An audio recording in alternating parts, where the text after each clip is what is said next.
انہوں نے کہا کہ جب ہم پورا قرآن پڑھ رہے ہوتے ہیں تو کیا جیسے جیسے آیت سجدہ آئے سجدہ کرتے جائیں یا پورا قرآن ختم کر کے 14 سجدے ایک ساتھ کر لیں؟ دیکھیں یہ صورت بھی بالکل جائز ہے کہ آپ پورے 14 آیات سجدہ 14 پڑھ کر پھر ایک ساتھ 14 سجدے کر لیں، لیکن افضل اور اولا صورت یہ ہے کہ جیسے آیت پڑھیں آپ اس کے بعد سجدہ کر لیا کریں، کیونکہ کیا پتہ کس نے گارنٹی دی ہے کہ اگلی آیت سجدہ آپ پڑھ بھی سکیں گی کہ نہیں، ہو سکتا ہے پہلے موت آ جائے، اس لیے جو چیز آپ پہ واجب ہوتی جا رہی ہے اس کو فوراً سے پیشتر ادا کرتے رہیں، یہ بہت ہی اچھا ہے۔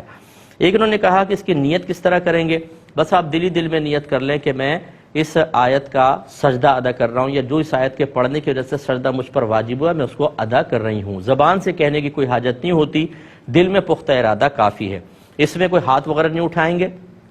صرف آپ سیدھی کھڑی ہوں،